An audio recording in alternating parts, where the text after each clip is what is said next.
Hi guys, and welcome back to Grandad's Kitchen. Today it's going to be a nice, easy, simple one. It's going to be a mixed seafood risotto. Feeds loads of people, easy to make and quite cheap. So over here, these are the ingredients we're going to use.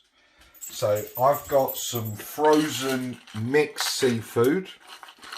And we're going to use it frozen, and I'll tell you why in a minute. But you can buy, in some supermarkets, they will sell it fresh. In this one, you've got some prawns, you've got crab sticks, you've got mussels, you've got some clams. And yeah, so there's a bit of a variety in there. Some chopped up onions. I use shallots because I just think they're easier and I prefer them. I've got some seafood herbs, which unfortunately you can't buy over here. I bought this in France last year. We've got some turmeric, which we're going to use instead of saffron, which is very expensive and very fancy, so we don't need that. I'm going to use some garlic paste, and I've got some pepper paste, and that's going to be added on. And then I've just got a bit of tomato paste because I can't be bothered to, I haven't got it. Right, okay, so I'm going to use just one big pan, and the whole thing is going to be made there. So as I said, nice and easy. We've got some rapeseed oil, which we're going to put a big glug in there. Also, what I forgot to tell you is that I've got some of my lobster stock that I made the other day, and that's what I'm going to use. You can buy a fish stock cube, which you dilute in water, and that is what we're going to use to feed the rice. So, in the pan, we get our shallots or chopped onion, finely chopped, which is always nice and easy, and we get that going. At the same time, I'm going to just chuck a few of those herbs that I've got. Not a lot, it's just to taste. And I'm going to put a bit of that turmeric. Again, no measuring, just a little bit. And what that does, it gives it a really strong yellow colour. And we saute these off, and you can see the yellow already coming through the onions. And then obviously the risotto, you're going to need some rice. Now this is for 2 people, so I've got 1 coffee mug of rice. That's more than enough. And I would say that every mug of rice is for 2. So if you family of 4, you do 2 of these. And the idea now, also you're always told that you should use risotto rice, and I don't really give a damn, it's rice. I think this one is long grain. As I said, it's not fancy, it's just good tasty food is what we want to do. So you put the rice into the sautéing onions, and you try and coat that in.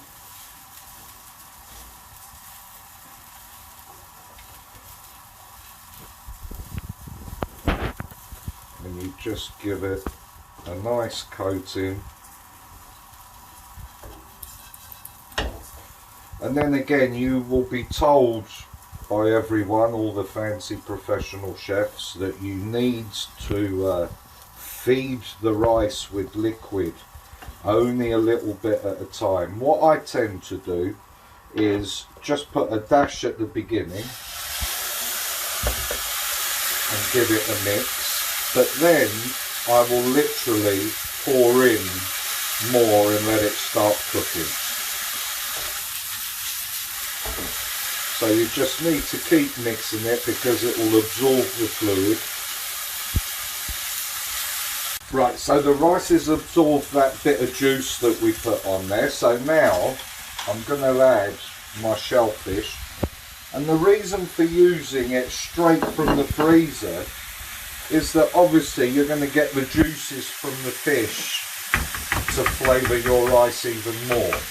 So I'll put the fish in. I now get my stock, and I'm literally, if you can zoom in on that, Shell, we're going to cover the rice and we give it a mix, and now we're just going to be every other minute. It shouldn't take too long. The whole thing should be done within 15 minutes. And we will just keep a check out to see it absorb this water. Once it absorbs, then we'll come back to it. So we are now around 10 minutes into it, and you can see it starting to dry up. At this point, I just get a little teaspoon of my pepper puree, and that's roasted peppers. Again, I'm just going to put a little dash of garlic. Again, a lot of Italian chefs will tell you you can't use onions and garlic in the same dish. But who cares, we do. And then I'm just going to put a couple of teaspoons of my tomato paste. So that was 4 teaspoons. And that is that. I'm going to now turn my gas all the way down.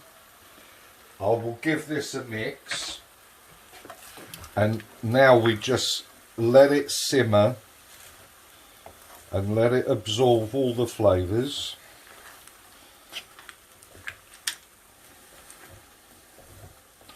And then depending on how much you like it, you know, how dry or how wet you like it, you can always add more stock if you want. But what I'm going to do now is, so the gas is right down, and I'm just going to put the lid and give it another few minutes until the rice just cooks properly. And we'll come back when it's... Okay, so we've had it on low heat, I've had it covered. So I'm now going to take this, give it a mix. And now it's entirely up to the individual. If you wanted to add more sauce to it, you could, more water, and have it soggier, but I like it quite dry. So what I've done is I've grated some cheese. Yeah, not a lot. And a lot of people will again say to you, you have to use Parmesan, but it costs a fortune, and loads of people haven't got it in their house.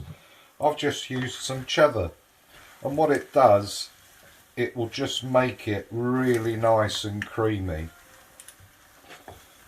And we're almost ready to serve. So just fold it in so it all melts in, and that is smelling lovely. Shame you can't smell it. And there you go. There is seafood risotto.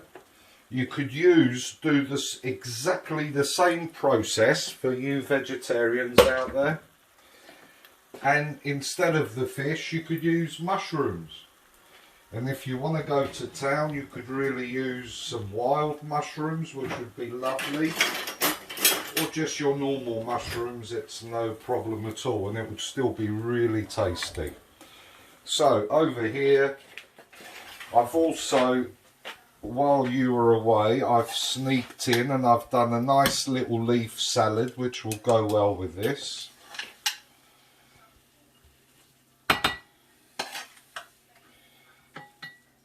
And now, as you can see, that is 2 big portions, and I still have some left for tomorrow lunch, which is always handy. I've also got a little bit of dill, which I had left over for Christmas, so I'm going to sprinkle that on top, and we're ready to serve. Thank you for watching.